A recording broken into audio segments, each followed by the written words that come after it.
So now for something completely different. The emphasis of the talks in this symposium really are on the ventricle, on unloading based on mechanical support. But we have been investigating also some other alternatives that are really not geared towards mechanical support, but also other novel ways of unloading the ventricle, and also at the same time improving the hemodynamic status of some of the end organs. So congestion is a very important part of both acute and chronic heart failure, especially acute decompensated heart failure in patients with chronic heart failure. It's characterized by elevated filling pressure, CVP and wedge. There are classic clinical signs, and congestion itself contributes importantly to end organ dysfunction, oxygen desaturation in the lungs, and then kidney, liver, gut dysfunction. And in every study, elevations of CVP and wedge are associated with very, very poor prognosis. And in acute decompensated heart failure, it's not really all about cardiac output. This is an analysis of the ESCAPE trial.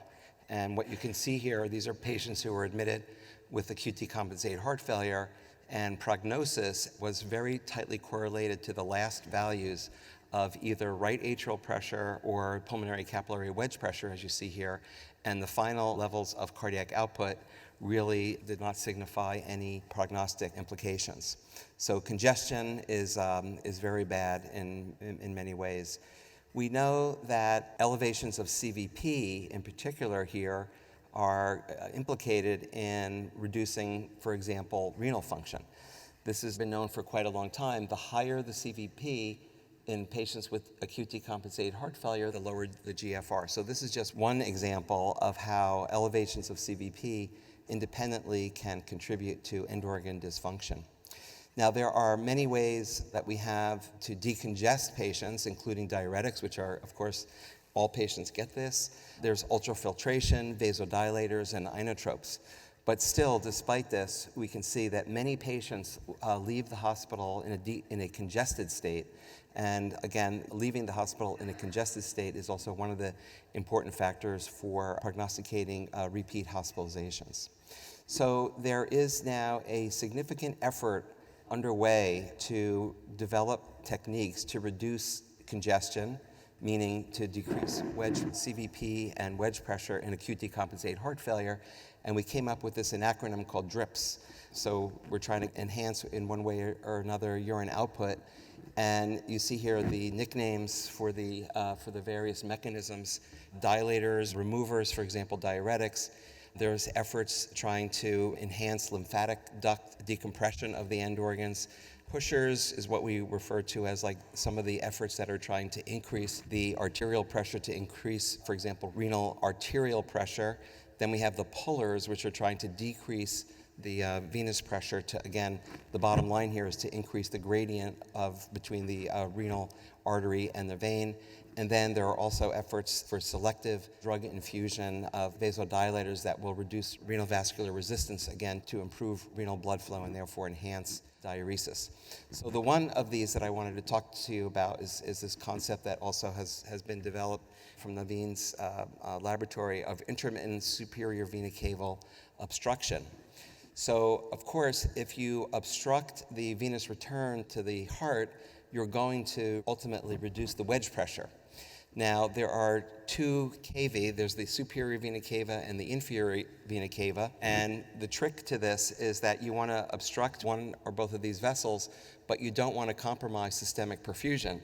So if you look down here at a typical Starling curve, if you're dealing with a patient that has elevated CVP and wedge, and you obstruct the venous return, you will have the possibility of reducing the wedge pressure, and of course, and depending on which cava you select, you may or may not reduce the CVP as well. But the trick here is that if you're working in a patient who's congested, then you can reduce the filling pressure on the heart, but not compromise blood pressure or cardiac output. And that's really the key to this. So IVC versus SVC.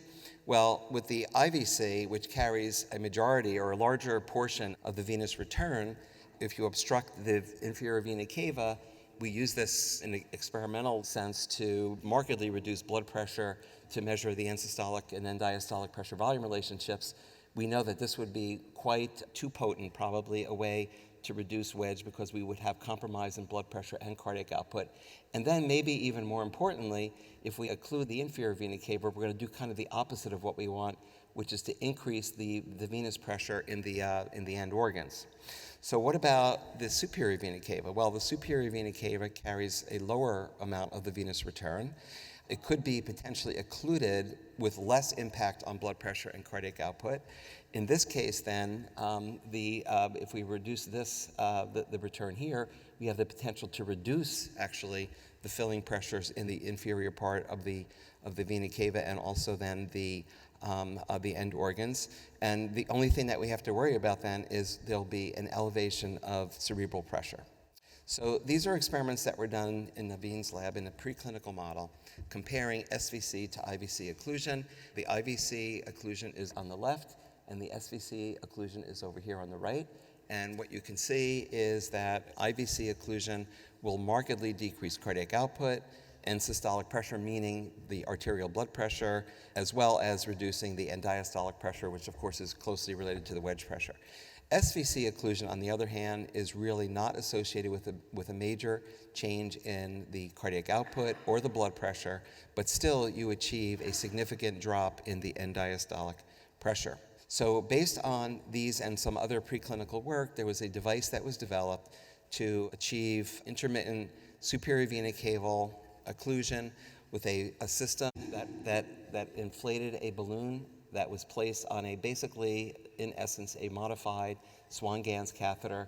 And the system here injected at periodic short periods of time, inflate the balloon and then deflate the balloon so that you can periodically decongest, let's say, the cerebral venous congestion that would be achieved. So here you see that, again, this is a preclinical study, and what you see on the first panel on the top left is what happens to the internal jugular pressure. So this is the thing that we have to be concerned about effects on neural function, cerebral function. So indeed, when you obstruct the internal jugular vein, you have an elevation of internal jugular venous pressure. So this was part of moving forward in the clinical realm, is doing careful neurologic evaluations during these periods of inflation. So also this cycle here is several minutes of inflation followed by 1 minute or a little bit less of deflation, so that you would periodically relieve these episodes of elevated jugular venous pressure. So on the other hand, if you look at right atrial pressure, pulmonary wedge pressure, etc., mean PA pressure, cardiac output, mean arterial pressure, you have here the desired reduction in right atrial pressure, meaning a reduction in central venous pressure that the kidneys, liver, and gut are being exposed to. You have a reduction in wedge pressure, which is also what we're going for. And then you see, however, there's really not a significant decrease in the cardiac output or in the mean arterial pressure. So this, again, is in an animal model of acute decompensated heart failure induced by coronary microembolization. So this is, these preclinical data, of course, really showed that the desired hemodynamic effects were being achieved, and that led now to a proof of concept study in patients presenting with acute decompensated heart failure. This was a prospective single-arm study. It was really designed to test the safety of transient superior vena caval occlusion, and then also to look at acute hemodynamic changes. And these were patients who were admitted with acute decompensated heart failure with a reduced ejection fraction, who were referred for cardiac catheterization, and of course patients provided informed consent. So this is the experimental setup here. There were two sets of patients, cohort A and cohort B, and the first cohort, again, this is really focused on safety, only received 5 minutes of superior vena caval occlusion. Then after demonstration of no neurological side effects, moved to the second phase here where patients received an initial 5-minute occlusion, and then that was followed by a second period of SVC occlusion for 10 minutes. Again, really focusing on hemodynamics and safety, neurologic safety. So during periods of SVC occlusion, you can see, as was seen in the preclinical models, you have the reduction in right atrial pressure that's desired and rather profound. You see patients here are presenting with really very high central venous pressures, 19 going down to 9. Wedge pressure going from 29 down to 13. Mean PA pressures tracking that. Now you do see the elevation of the jugular venous pressure, so this is really where the neurologic testing came in, and I won't show the data, but there were serial neurologic tests were done by a neurologist, and there was absolutely no change in neurologic function that was assessed by two different tests. On the other hand, these changes that were achieved were in the setting with really minimal or no detectable change in mean arterial pressure or in cardiac output. So this is very short term, just showing the proof of concept that you can reduce your filling pressures, reduce the degree of congestion, at least as far as pressures are concerned, without significantly compromising or at all compromising mean arterial pressure or cardiac output. So this has led then to the design and initiation of a clinical trial of what's called the venous heart failure study. This is a prospective, multi-center, early feasibility and safety to confirm the safety feasibility of this system to enhance urine output, enhance decongestion in patients presenting with acute decompensated heart failure. And this is just a picture of the catheter. It looks very much, like a Swan-Ganz catheter.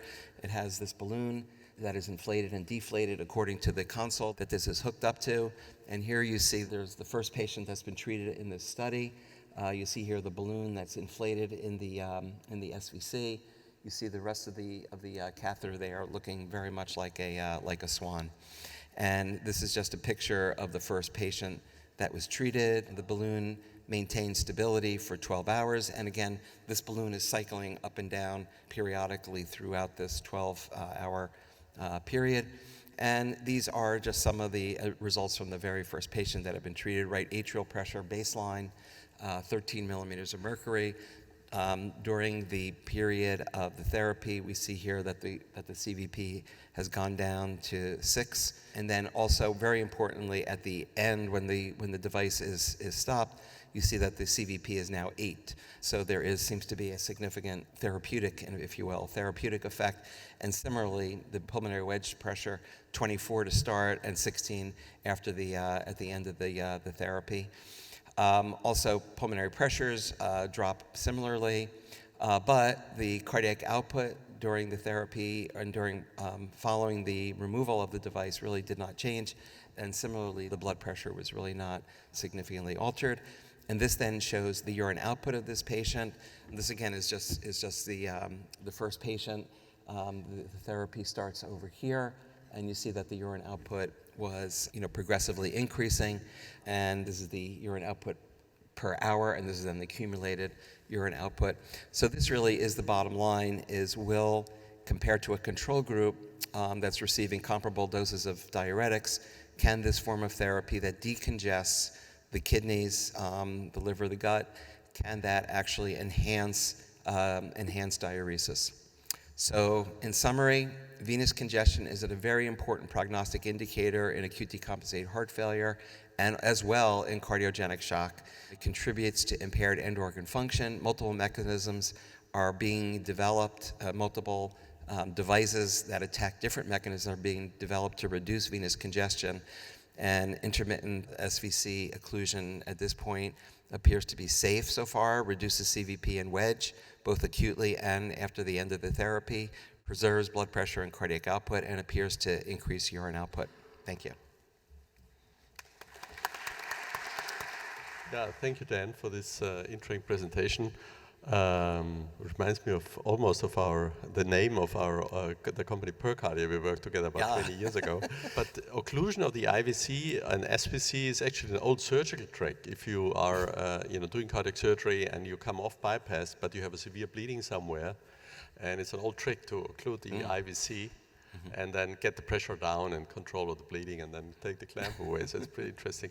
But what sometimes we see in surgical patients, because sometimes we have for example, after transplant, we do an SVC anastomosis, and we have, in very rare cases, there's a thrombosis of the SVC.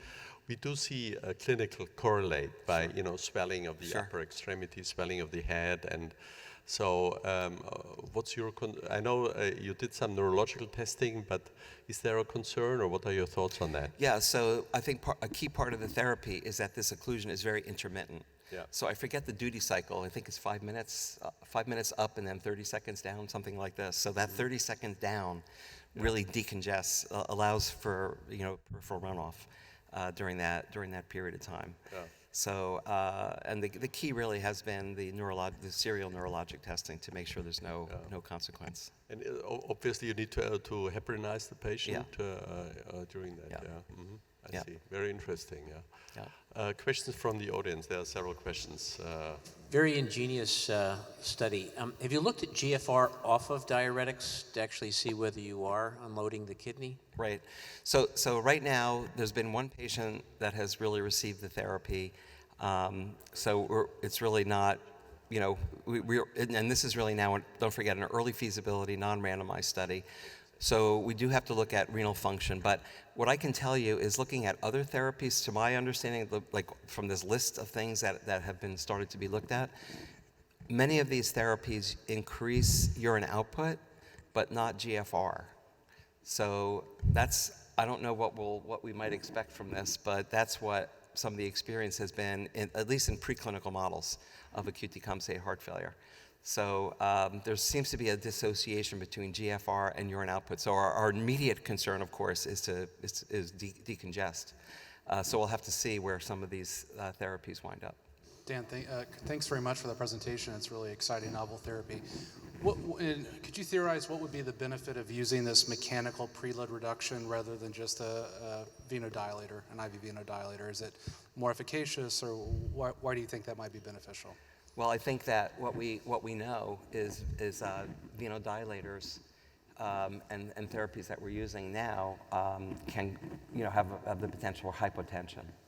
So this is where somehow by just doing just enough of vena cava occlusion, you're able to reduce the CVP wedge pressure without getting the hypotension. That's really the key, is the lack of hypotension and reduction in cardiac output, because those would clearly be detrimental.